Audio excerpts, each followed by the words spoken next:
Hey, it's Pete Cohen here, and I am so excited. It is episode 134 of the Mi365 podcast series, and this is an episode you really do not want to miss. It's with the legendary Dr. Hilary Jones, who I believe is one of the best doctors out there. He's been on television for a very long time, and you're going to hear some inspiration about how you can tap into the talent that exists within every human being and get really fired up about taking your health and your well-being to a completely different level. A real inspirational person. I can't wait for you guys to listen to this podcast. This podcast today is brought to you by our health program. If you want to lose weight, get fit, check it out. Go to mi365.me/challenge. That's mi365.me/challenge. But for now, let's get on with the show, episode 134 with the incredible Dr. Hilary Jones.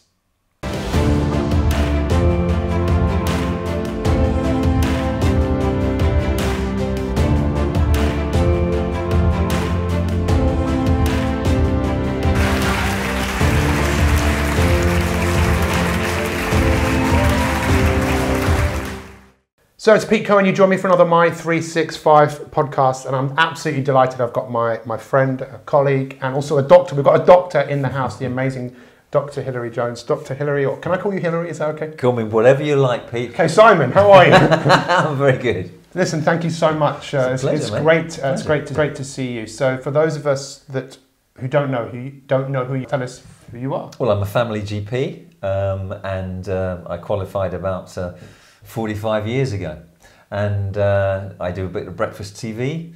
I broadcast on radio.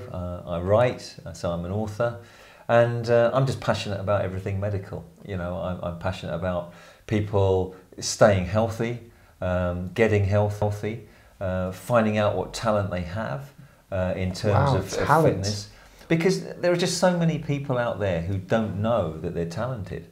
I remember running a half marathon one year. And towards the end I was overtaken by a girl who won the female race, and I saw her in my surgery a couple of days later, not realising that she was a patient of mine, and I said, "That was amazing, your run was amazing, how long have you been running?" And she said, "I've only been running a month." I said, "Well, what do you mean, you're 27 years of age?" She said, "Yeah, my husband used to go out a lot, and one day I said, 'Can I come out jogging with you?' And he said, 'Well, I'm not sure, you better keep up with me.'" Yeah. So I went jogging with him, and you know, I found I could easily keep up. I was hardly out of breath. I said, "Is this as fast as you go?" Yes. Much to his, disappointment. So she suddenly realised, having never run at school or done any athletics, she had this God-given talent to transfer oxygen from the air to her blood. She became a county champion and represented her country. And there are millions of people out there with these kind of talents. They've just got to find them. I really like that word talent, and I've never thought of it like that. It's one of the joys of when you start talking to someone, interviewing them, that sometimes a word just comes out like that. And I want to come back to that. But you said first of all around you're passionate about all things medical. Yeah. Is that related to the fact of talent, or are you just interested in finding answers and solutions? Why did you become a doctor in the first place? I think I always wanted to make a difference and help people. My natural instinct was, if someone's crying, what's the problem? Can I help? Why are you unhappy? If someone was physically ill, let me fix that. So I did all the wrong A levels. I studied English, history, and French, which were useless for a medical degree. So I had to do a conversion course to science, and I always had to resist the temptation for science to make me a clone. To make me too analytical, too scientific, because I wanted to marry up the wanting to help people and the art of medicine with the science of medicine. So the science gave me the knowledge, but the art of medicine also gave me the caring. Because you can be a really bright professor, but if you don't care about people, you're not going to help. You're not going to make a huge difference. But if you're an averagely bright guy like me, and someone needs your help, you can make a big difference if you care. You just have to care. Yeah. And that's what probably is missing with a lot of modern medicine. People, they have the knowledge, but they don't have the empathy. Unless you have the empathy for somebody and they pick that up, you're not going to make a huge difference for them. I'm kind of lost for words, which is You? Yeah, I know. You know, don't believe because it's like the humanistic side of medicine and healing and getting better. And I suppose someone once said to me, the oldest form of healing is touch. Yes. You know, if someone was sick and you just hold them, and sometimes people would feel better. And it's great that you realised that there was that side of medicine, the caring nature, but also the fact that of what the other side of medicine can be, which is obviously save people's lives. You know, there are so many sort of dilemmas these days. It seems the most natural thing in the world for a doctor seeing their patient to sit on the bedside, you know, take their hand and say, what's on your mind? You know, what's concerning you? But now we're told you mustn't sit on the bedside. You could transfer germs to the bedside. You know, you mustn't touch patients. You've got to wash your hands every 5 seconds. And hygiene, of course, is important. But unless you get close to people, unless they think, this person actually does care about me, they're just another doctor in a white coat, or imagery. They might not be wearing the white coat, but they're distant. And if you have a distant physician, I don't think they're going to help you as much as somebody who's, you know, close to you. So some of the research I did recently, someone was explaining that so many cases of people who go to the doctor, there is a big stress component factor to that.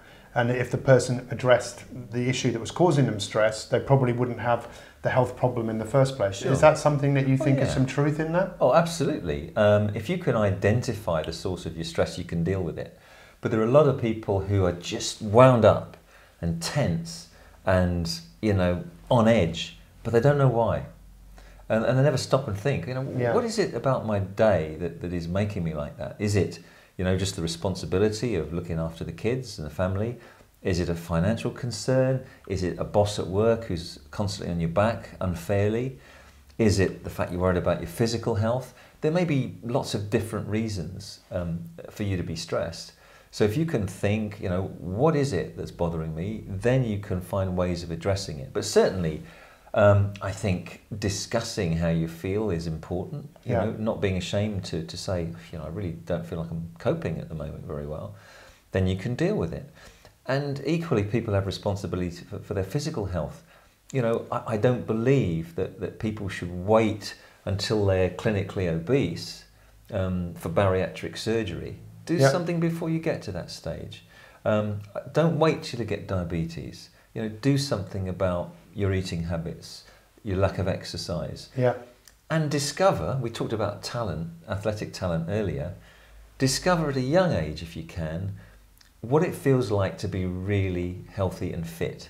Because there are so many people today, they've never been fit. And it's like a magnificent healthy drug, the best drug, exercise. It's so fascinating, isn't it? Because most people only really know when they're alive, when they're sick. So if you've had a cold or you've got the flu, you know you're alive, you feel terrible. But like you say, a lot of people have forgotten what it's like to feel alive through being well, being healthy, being happy. But that's something obviously that doctors don't have the time and maybe even the training into how to help someone develop habits and to be healthy and well and enjoy it. We've talked about love, laughter and happiness thousands of times. And we both passionately believe in that. You know, if you're happy, your immune system is better. If you're an optimist, you know, your immune system is better than if you're a pessimist, and you're going to live longer if you're an optimist. So positive thinking and thinking, what have I done right today, rather than what's happened to me today that's wrong, is really helpful. It reaffirms everything that you are, everything you're achieving, and no one can get 100% perfection every day. They're only going to be disappointed when they don't get it. So being satisfied with good, you know, what you've achieved, is just a good start. I really like that, because this discussion that we could have, we could open up Pandora's box, and there's so many areas that we could talk about, like, you know, what's wrong with the National Health Service, what's wrong with people. But I really love this whole thing about talent and working to experience living life to the full. And I suppose anyone could do that at any age. There's always gains that can be made, because this body is always trying, for most people, right, their body is always trying to work better, heal, get into what's that word? Is it homeostasis? Yeah. How would you describe what that word means, homeostasis? Homeostasis is really, basically it's the body's way of just keeping everything on a level keel. So you want your gut function to be smooth and regular and in order. And if it becomes a little bit out of balance, you can become constipated, you can get diarrhea, you can get cramps, you can get bloating. And you want the two parts of the nervous system, one that makes it more active in the gut, the one that makes it less active, you want those to be regulated in another. That's so interesting, isn't it? So that's gut homeostasis. But the same applies to your mind, the same applies to your heart. You want to balance the chemistry balance in the blood. You know, acid, base, alkaline. You want that to be normal. Your blood sugar needs to be within a narrow range. You want your cholesterol to be within a narrow range. You want your blood pressure. And your body automatically does this unless you abuse it. Yeah, and then it all goes wrong. You know, many of our listeners are familiar with terms like the sympathetic nervous system and the parasympathetic and how they need to work in balance. And you know, when people talk about work-life balance, it's like, well, that's not possible. You never achieve it. It's something that you're always working towards balance. And just this morning I was talking in our live broadcast about how, like, birds and an acorn in the ground, they have a natural instinct which is going to happen. For us, it's about our choices, the choices that we make. And I suppose we live in a world now where people often want someone to make them better. They want the solution brought to them, but science hasn't got there yet, has it? Sure. I mean, we are no longer doing enough to optimize our health, and so, you know, we're encouraged to go and see the doctor when things go wrong. And of course, there are things that happen randomly. There are things that happen beyond our control. It would be insulting to say to people, you know, you've developed a blood cancer because you didn't look after yourself. There are many people who have looked after themselves really well, who randomly will develop a blood cancer or a gut cancer or a liver cancer. So it's not, disease is not always somebody's fault. And then science needs to step in and help them. But they've probably delayed that process by keep looking after themselves. They've probably minimised the damage that disease is causing. So start off well, and even if you get one of these random things, you're going to be better off in the future. And even if you're unwell, you know, we all read about people who are inspiring, people who've been diagnosed with cancer who say, I'm going to raise awareness and I'm going to raise money for research by running 26 marathons in 26 days or swimming the English Channel. And they just they never give up, and they keep positive, and they're a great inspiration to everybody. So that's the whole epigenetics thing, isn't it? About how our genes express themselves by how we live our lives. And I think research shows that can be more of a predisposed factor to illness than your genetics, right? Sure. You know, your family history is really important. You know, the more we know about our parents' health, the better. So if we know that our dad died of prostate cancer at 50, we need to be screened from the age of 40 onwards without fail. If we know that our mum had breast cancer and her aunt and her sister also had breast cancer, then the offspring, whether they're male or female, need to know that they've got a gene which could make them more susceptible to breast cancer, to ovarian cancer and to prostate cancer. So again, family history, if heart attacks at a young age in your parents, if they weren't smokers particularly, get your cholesterol checked, keep an eye on your blood pressure. Screening is not there for the doctor's sake, you know, so they can tick some boxes. Screening is there for the patients, the people. Yes. And if we can screen, we can predict things when they're going wrong, and we can take measures to stop them getting any worse. It makes absolute sense. So what difference do you think it would make? I mean, it sounds like a really obvious question, but what difference do you think it would make if people did start to take better care of themselves and people moved more and had less stress in their life? And what impact do you think that would have on society? Well, we'd see millions less heart attacks. We'd see millions of less strokes. We'd hardly see diabetes. We'd see less people getting into punch-ups because they're frustrated and angry about life. We'd see less people reaching for the bottle, less people smoking, because that's all escapist behaviour, because they're not coping with their stress levels. We'd have a much healthier population. But, you know, it is tempting to, you know, these things are all there, you know, good food, you know. The temptation. The temptation's there all the time. We can afford it, it's available, it's accessible, and sometimes we just need to say, in moderation. You know, I've had 6 packets of crisps already this week. I don't need another one. It's one of the oldest stories, right? Adam and Eve, the whole thing of being told don't do that. Yeah. And this whole thing about temperance, which it needs to be practiced. But you're right, it's challenging. Are you of the belief that within human beings there is an innate desire to grow and get better and to contribute in some way? Do you think that's what people want to do? I mean, I know it's a hard thing, you can't really prove that, can you? I think in certain people, I think it's there. We're all very different. Yeah. We all have different personalities, we all had different upbringings. And some people are innately selfish. Yeah. Other people are innately But if they're innately saintly. selfish, do you not think that probably somewhere that maybe they're unhappy? Or do you think that they're so selfish they don't even... They might be very happy to be selfish. Yeah. Unfortunately, you know, I'm a realist. I'd like to say no.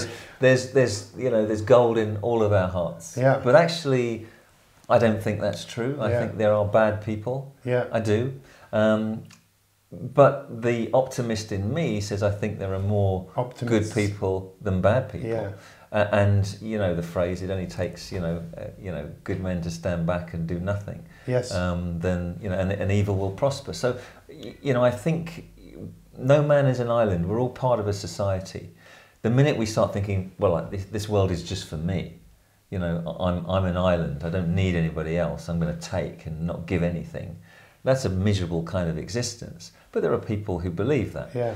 But I think for people who live within a society, we just couldn't live unless the society around us was all pulling in the same direction. So we kind of need society to, you know, we wouldn't have roads, we wouldn't have cars, no one to bring us petrol for the cars, nobody to bring us the food. We all need each other in a way. We need to look after each other better. Yeah. Well, I mean, obviously that's, you know, one thing that I have so much admiration for you for me personally, and it was interesting because you just met my wife for the first time. Yes. You were a massive part of our life because during my most challenging time of my life, I needed help. And I luckily enough to know you as a friend and as a doctor. And I called you obviously in my hour of need and asked you to look at the solution that I was looking at for my wife, which was obviously fairly controversial. But you looked into it for me. And I can remember that conversation like it was yesterday. You said, you looked at it and you came back to me and you said, if it was me, I would go. You said, I wouldn't stay here. Yeah. So obviously we went on this journey, as you know, and my wife had a brain tumour. And you copped a lot of flack about that, actually. Sure. I know we don't need to go into that in any great detail because there's no point raking that up. But I can't thank you enough because you were there for me when I needed someone.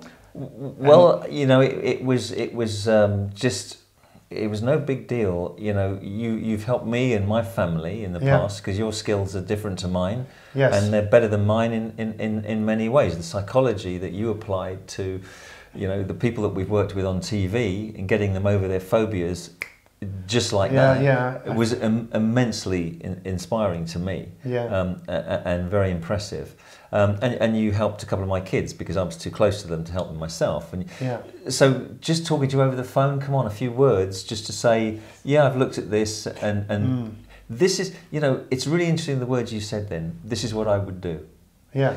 Because a lot of people go to see the doctor. You told me that as a friend. I think you told me that as a friend. As a doctor, you wouldn't have said that. You know. No, but I do say that. You know, if patients come to see me, they say, "Look, I've got this dilemma. The surgeon has said he can do the operation, but it's up to you." And they're confused. The surgeon is saying he can do it. It's up to you. I need guidance. You know, this is a major thing in my life, an operation to remove a hip and replace it, or operation to make good a blocked artery in my heart. You know, I need information. And the surgeon just said, I can do it if you want me to. To me, that's not terribly helpful because it assumes that the patient knows as much as the doctor does to make the choice.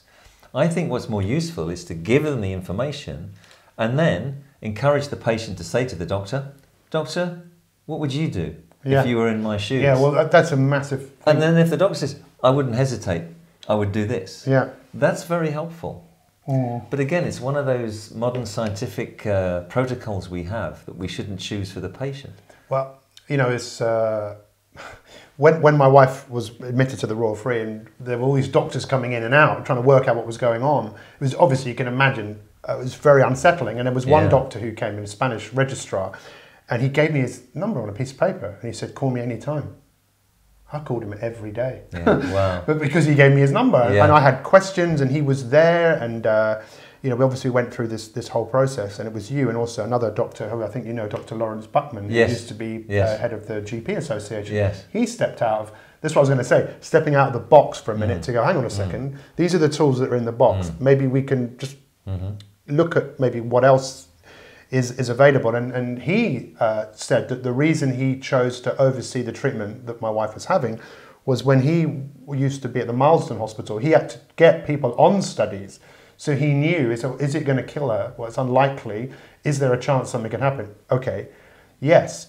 But I suppose my point in this is that not only did that give me courage and conviction to move forwards in something that really wasn't easy. So many obstacles in going over to the States and everything. Sure. But also Hannah, it gave her great conviction. Good. And actually, when we were in America, you appeared on television talking about, you know, what we were, you weren't talking about us, you were talking about somebody else, but you got a lot of flack from a group of people who said that you were wrong for saying that.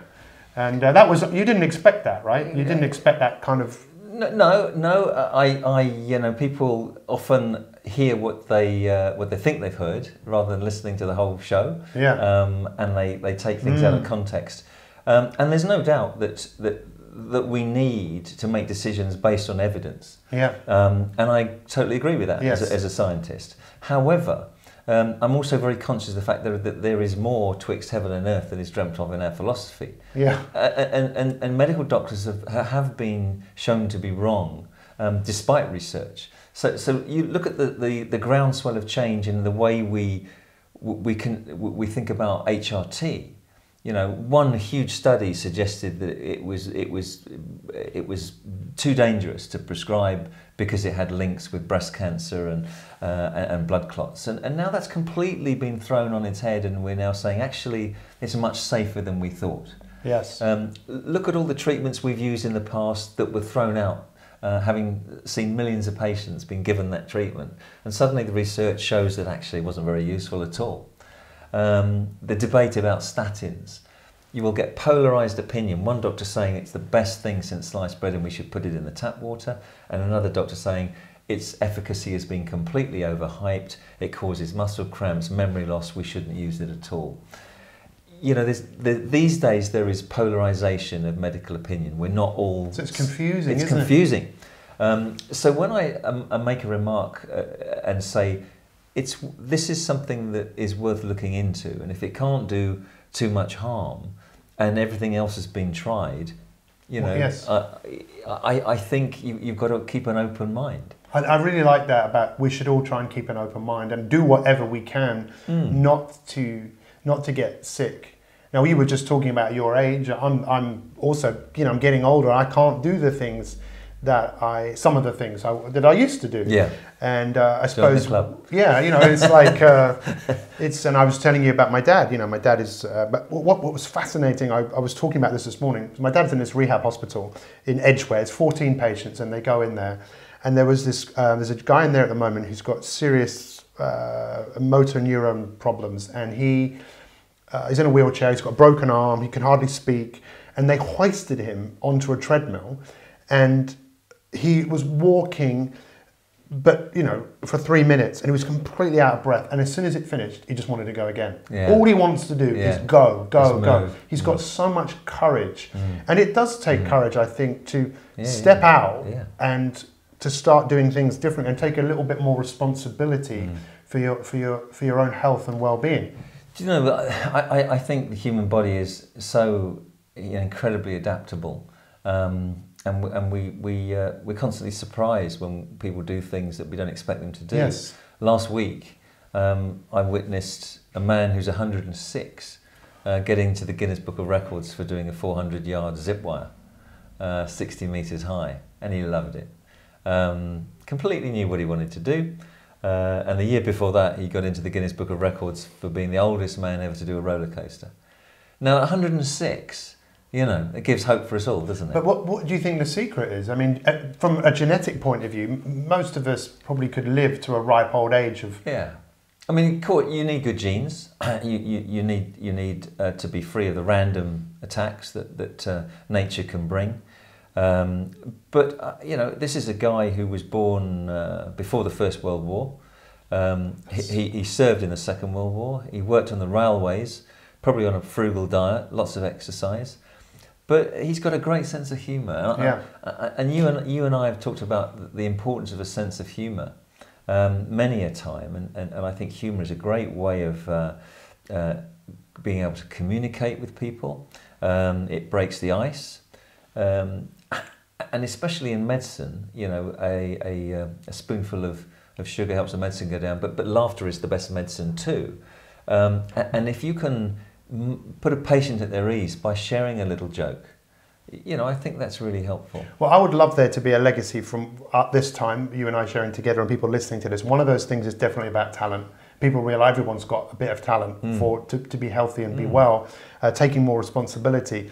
I love that thing about laughter and looking at the funny side of things, because I remember having a conversation with you many years ago, and for somehow the gentleman Patch Adams came into the conversation. Yeah. And I remember seeing the film. If you've not seen the film, I would encourage everyone to see it. It's called Patch Adams. It was played by Robin Williams, which in itself is a very sad story of why he decided to take his life. But he was obviously playing the part of Patch Adams. Yeah. Now, you met this gentleman. Yeah. Why did he become so famous? Patch Adams was a regular doctor in Virginia, in the States, and he just, you know, he looked at the practice of medicine when he qualified and thought, you know, this is, you know, we've gone a long way from therapy and from caring. We've become too scientific. Yeah. We've become too treating distant. people like an object. Yeah. So he decided that rather than work in a hospital where the staff wore white coats and sat behind desks and the place smelt of ether, that he would invite people to his home. And he wore ordinary clothes, and he treated people in his lounge, and he talked to them about their lifestyle. And so these busy executives would come with their stomach ulcers, and you know, they were getting ready for surgery on their stomachs. And Patch would talk to them and say, well, no wonder you're stressed. No wonder you've got an ulcer, because you know you're working 18 hours a day. You hardly see your wife and kids. You're worried about money, although you've got bags of it. You know, what about adjusting your lifestyle? And he made them look at what they were doing. And most of them stayed with him for a week or two, went home, never had surgery, never needed it, changed their life around and became happy again. He would go to children's wards dressed as a clown. He'd make the kids laugh. So they were That's where the whole red nose thing came from, I think. Instantly at their ease. And you met him? I met him. And you knew of him before? You knew of his... I interviewed him, and he was a very charismatic guy. He looked like a bit of a rock star with a ponytail and a shirt that was multicoloured that his wife had made for him. And he was a really laid back, nice guy. And you can imagine why people would put their trust in him as a different kind of doctor. And you know, in the States, they're so... they pay so much money in indemnity because the doctors are terrified of being sued if they make a mistake. Patch Adams said, I'm not going to have any medical indemnity. If people don't trust me, I don't want to practice medicine. Yeah. You know, if I'm going to be worried about, you know, how this patient might sue me if I make a mistake. Yeah. You know, I'm going to try not to make a mistake, but if I do, it will be a mistake. Yes. I don't want to look over my shoulder and have to face a bill for $100,000.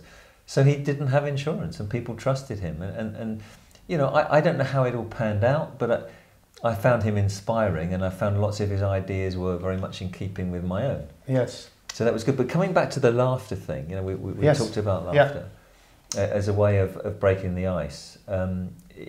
I think it is important. There are certain conditions in medicine that patients find it embarrassing to talk about. Yeah. Men will find it very embarrassing to have a digital rectal examination to see what their prostate's doing in terms of size. People find it difficult to talk about, testicular cancer, bowels. Women will find it difficult if they need an internal examination. So, seeing a doctor and being able to share a little joke about this at the beginning is quite good. You obviously have to gauge who your patient is, but I remember a surgeon who was amazing. He basically was a colorectal surgeon, and guys were squirming with embarrassment before the consultation, and he would breeze in and say, "How do you do? I'm the bum doctor. I've seen every kind of bum there is. I've seen, big bums, small bums, bums with hemorrhoids, bums with it." And within a moment or two, the patient is laughing. Yes. And then they'd open up and say, "Well, my bum is like this." No Changes problem. Everything. No embarrassment. Straight in. This is what I do. This is my job. Don't worry about it. Tell me. They don't have to think about medical language because they think the doctor's going to be impressed by, the medical language. So do you think that laughter and humour is something that we have to practice? Yeah, and not forget, because kids have it, innately usually. A happy kid will laugh. Ask yourself, when did you last have a really good belly laugh where you couldn't control it and your tummy muscles ached? Yeah, that's a great place to be. It means you're so relaxed, you're not stressed, you're appreciating, you're living the moment, and life is just such fun at that moment. Now kids do that a lot. Yeah. And for some reason, as we grow up, we have more responsibility, and we think we should, we've got to mature and take life too seriously. We stop doing that, and yet we're all just kids. We're just older, with more responsibility. But we shouldn't stop laughing, seeing the funny side of everything. Yeah. And that's to me, that's how, sorry, go on, the irony. That's it, yeah.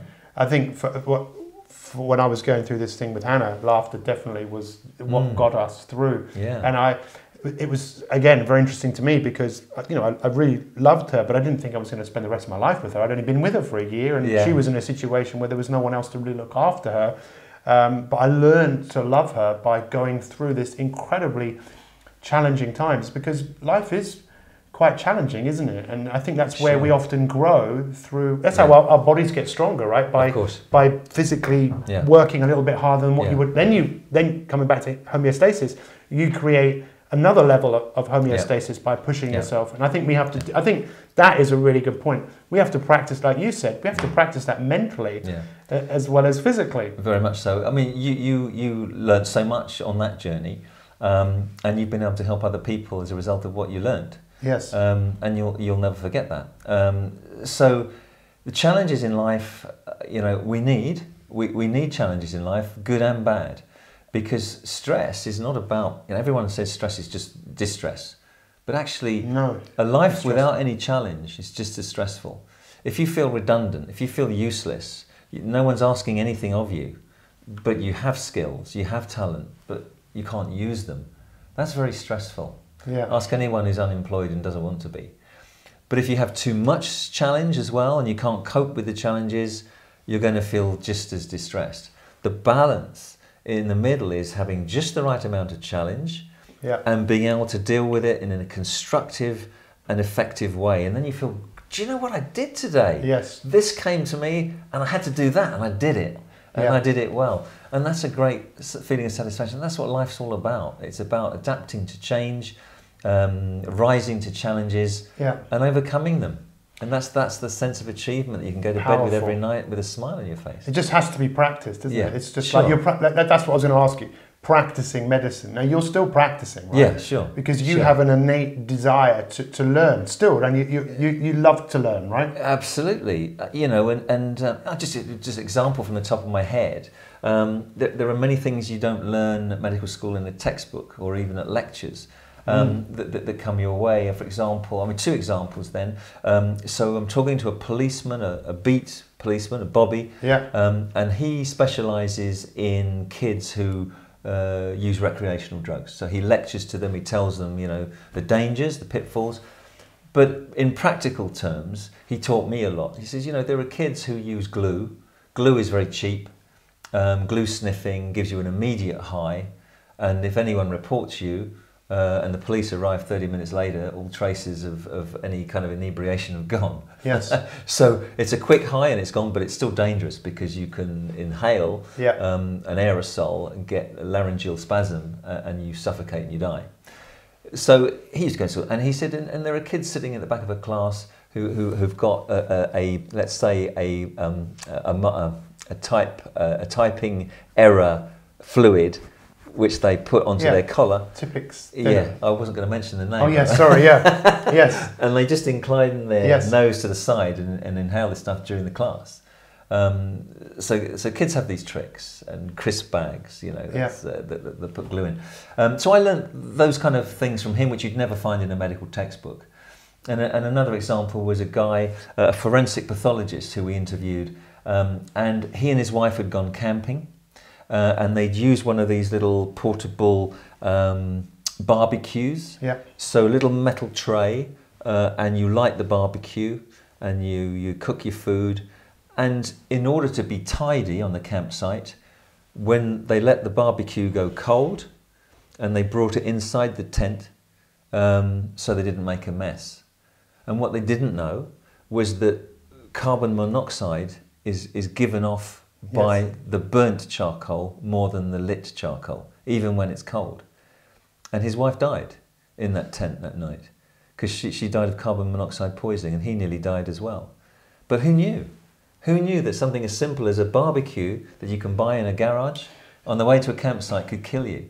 So carbon monoxide poisoning, massive. So these things, I learn these things every day through my media work, and But you love studying, and I believe that we all need to learn and feed our brains with stuff that's positive, and so I think that's awesome. But we can't finish an interview without talking about your television career, because it's pretty phenomenal, right? I mean, you're still on television, right? After. Sure. How did that all come about? Because you weren't looking for that, right? Did you want to be on television? Did you want to be a TV doctor and be recognised everywhere you go by everybody? The start I had was at school when we had a fantastic drama society. So people who will remember Mel Smith. Yes, I do.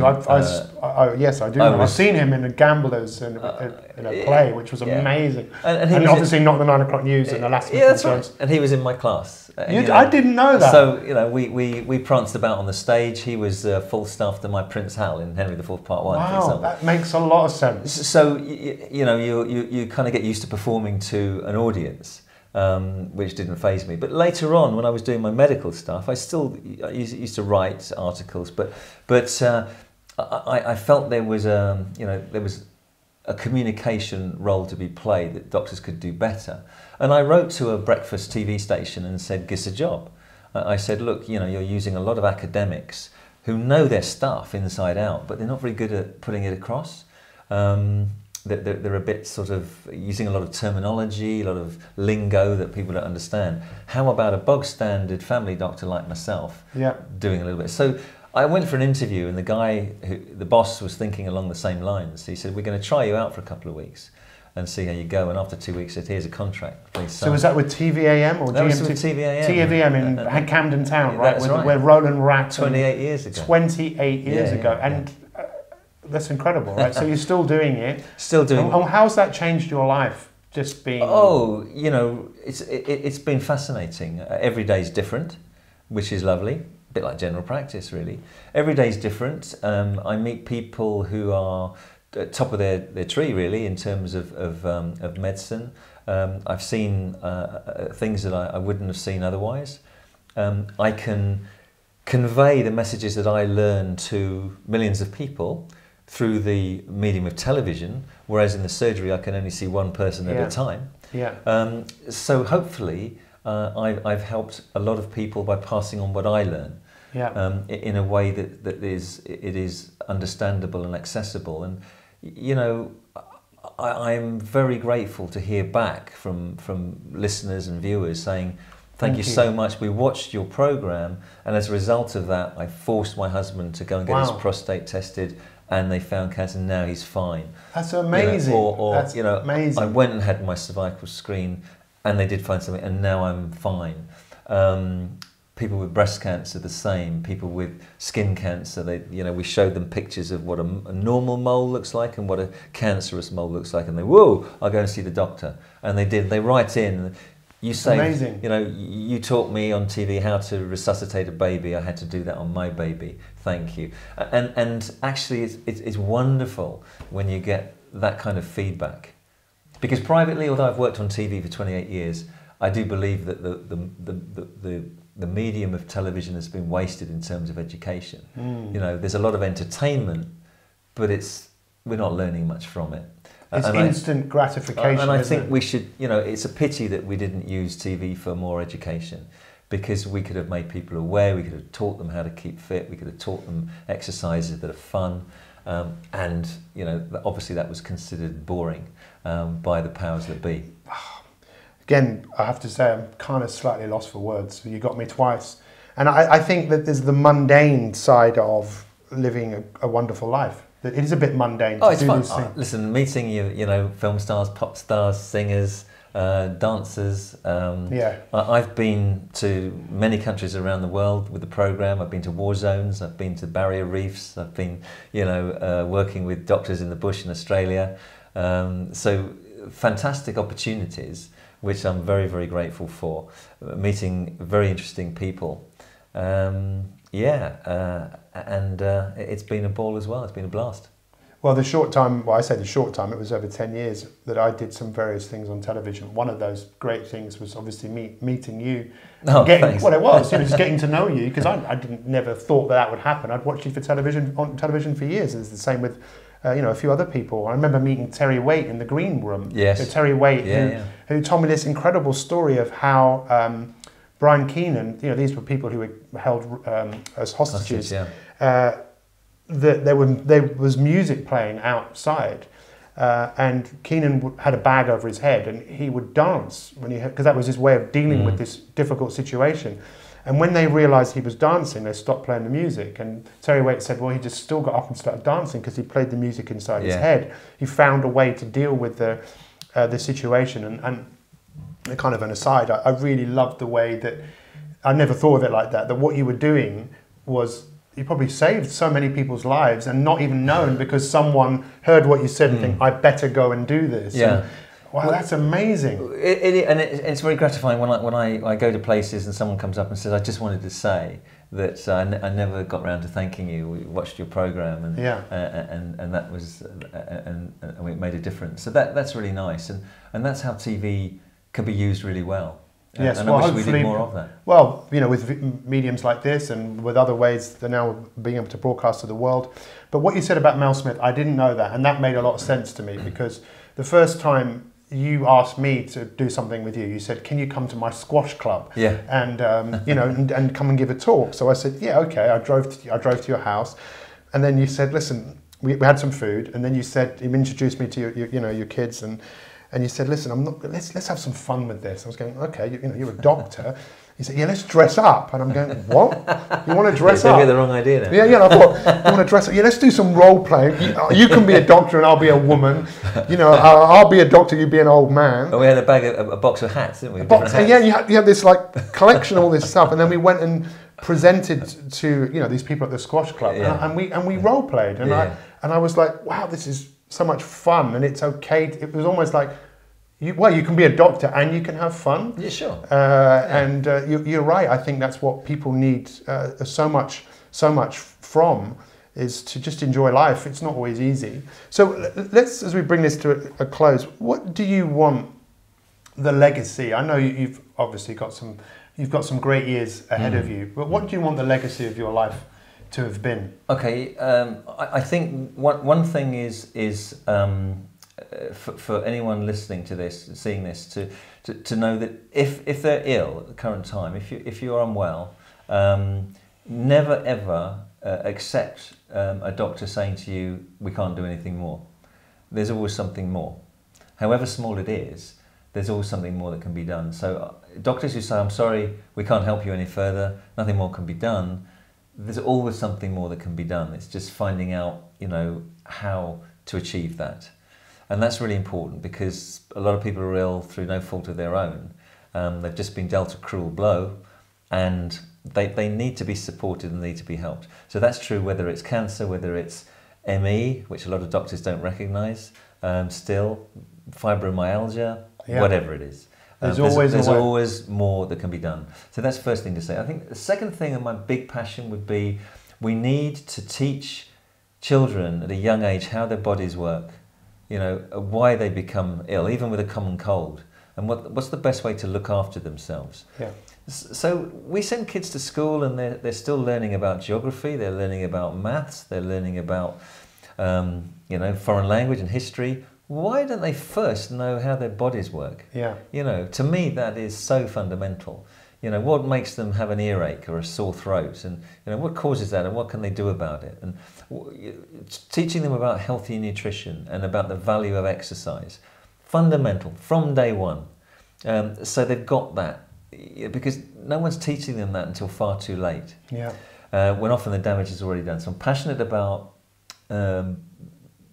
physiology, I suppose, for kids in school, how the body works. And they're fascinated by it. In fact, I wrote a book called 24 Hours in the Life of Your Body. And it's about everything that happens in your body in 24 hours without you even knowing about it.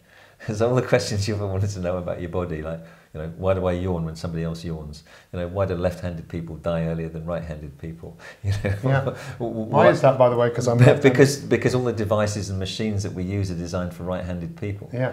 So we have more accidents if we're left-handed because of the stuff. That makes sense. But I wanted to know that out of curiosity. I think. Well, there are hundreds of questions that you'll never find in any medical textbook in that book, and I really enjoyed writing that, and kids love reading that. So education for kids. It's empowerment, isn't it? Really, it's education and empowerment. And I'd love, you know, one of the things I'd love to do would be to take this massive lorry around the country with all this gym equipment and have a challenge for people of all ages. Have a go on that and see how you get on. And you're going to find some of these people with God's given talent for running, for rowing, who never knew they had that talent. Yeah. And they might come out thinking, do you know what? I beat 100 other people without ever doing any training. I could be quite good. Well, actually, I so relate to that. When I was in secondary school, I was really good at running, but I didn't know I was until I left school, and then I ended up racing the fastest person in the school. And Is that right? Yeah, and I beat him. Hey! But, you know, thank you. I didn't get any award for it. I really, really would love there to be a legacy from this time that we've spent together, whether you decide to find what talent you have for different things, whether you decide to practice more humour, practice growing, learning, and lastly, what's next for you? You know, I know you're doing your motorcycle. What do they call that? Training. Yeah, your motorcycle training. Yeah, so on a bike. Yeah. What are you excited about? What excites me, I think, still getting people moving, getting people exercising and enjoying that, and I think do something new every few years. You know, never stand still.